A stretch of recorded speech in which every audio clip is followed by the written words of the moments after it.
Hi everyone, and happy finals, if that's even a thing. I should probably be wishing at least some of you a happy graduation as well. I know that this is the point in the semester where a lot of us are seeing an uptick in our stress and anxiety levels. I certainly hope that's not the case, but I know how it goes. And when we get stressed, a lot of us will reach for something to help mitigate that. Now, ideally, what you reach for is going to be a natural remedy, preferably one that doesn't need to be combusted and inhaled. But as I said, I know how it goes. Been there, done that, right?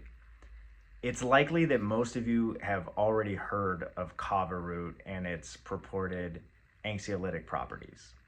But today we're going to be examining whether or not kava is effective for anxiety management, stress reduction, and aiding in relaxation.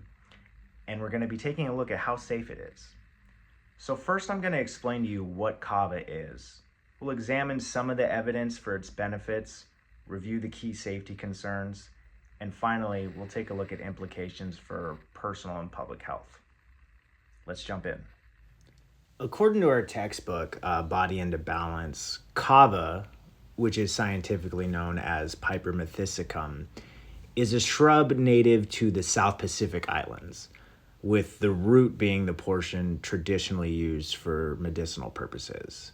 On page 147 of the Kindle edition, the text describes kava as functioning similarly to a benzodiazepine. It actually refers to it as an herbal benzodiazepine, which means it binds to the GABA receptors in the brain, where GABA is an inhibitory neurotransmitter that promotes relaxation and supports a positive mood.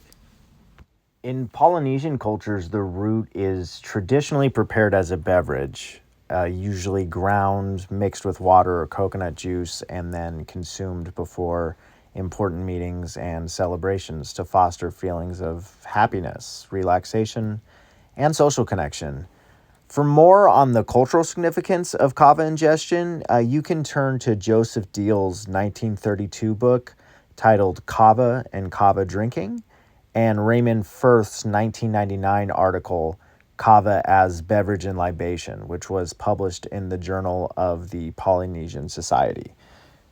Here in the U.S., kava is widely available in supplement forms, so powders, capsules, tinctures. There are also teas, infused beverages, and gummies. We even have dedicated kava bars like the Rootwater Kava Bar in Oakland, which is an LGBT-run kava bar. But as you can see, there's a little bit of a contrast between how it's consumed in Polynesian cultures and Western societies.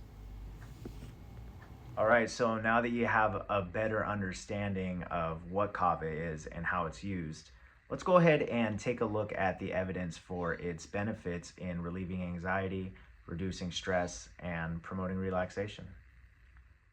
So Dr. Jessica Mamapali is a clinical lecturer in medicinal chemistry at University of Florida's College of Pharmacy.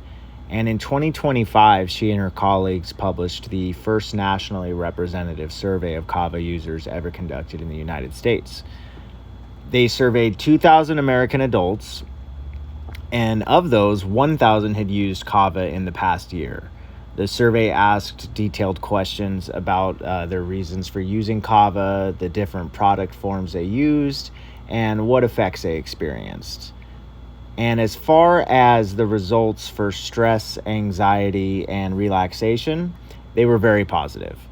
Overwhelmingly so. 88.1% rated kava as effective, very or somewhat effective, for relaxation and stress relief. That was the highest of any benefit measured. Additionally, 84.6% reported it was effective for decreasing anxiety. Now, the three most commonly reported effects were feeling happy, relaxed, and friendly. Yummy, yummy, yummy, I got love in my tummy and I feel like loving you. Now, in case that last clip has Matt Groening's army of lawyers salivating at the thought of slapping me with a copyright infringement suit, let me remind the bastards about a little thing called fair use.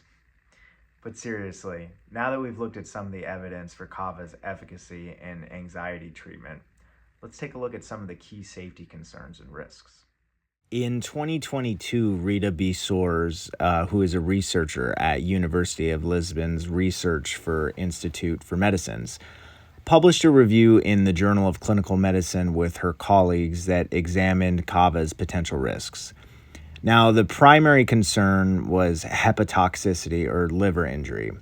In the early 2000s, several reports of liver toxicity led to regulatory restrictions in some countries. Now, the authors concluded that most of these cases were linked to poor quality extracts that used aerial parts of the plant or improper solvents rather than traditional root preparations. Additional side effects usually come with heavy or prolonged use, and they can include a reversible scaly skin rash, which is known as Kava dermopathy, shown here in a 2018 case report from the Journal of the American Academy of Dermatology case reports by Zepecki et al. But when used properly from reputable suppliers and only short-term or occasionally, the overall risk appears much lower. Let's get critical. I couldn't help myself. But let's be honest about the evidence. The 2025 U.S. survey by Mamalapalli and her colleagues gives us useful real-world data on what actual users feel, but it's self-reported, so it has built-in limitations like recall bias and no placebo control. The 2022 review by Soares and her colleagues pulls together a lot of scientific studies and gives us a clear picture on safety, but the authors themselves admit we still need more high-quality, long-term clinical trials. Bottom line, the evidence supports short-term benefits when Kava is used correctly, but product quality and preparation are absolutely critical. Critical. Okay, I'm almost done, I swear. And now I'm getting calls from Olivia Newton-John's estate. But in all seriousness, what I hope you took away from this is my conclusion that Kava demonstrates promising potential as a natural aid for relieving anxiety, reducing your stress, and relaxing, but it should be approached with appropriate caution and respect for its safety considerations. Sourcing and quality is always important when choosing natural remedies. I appreciate your time.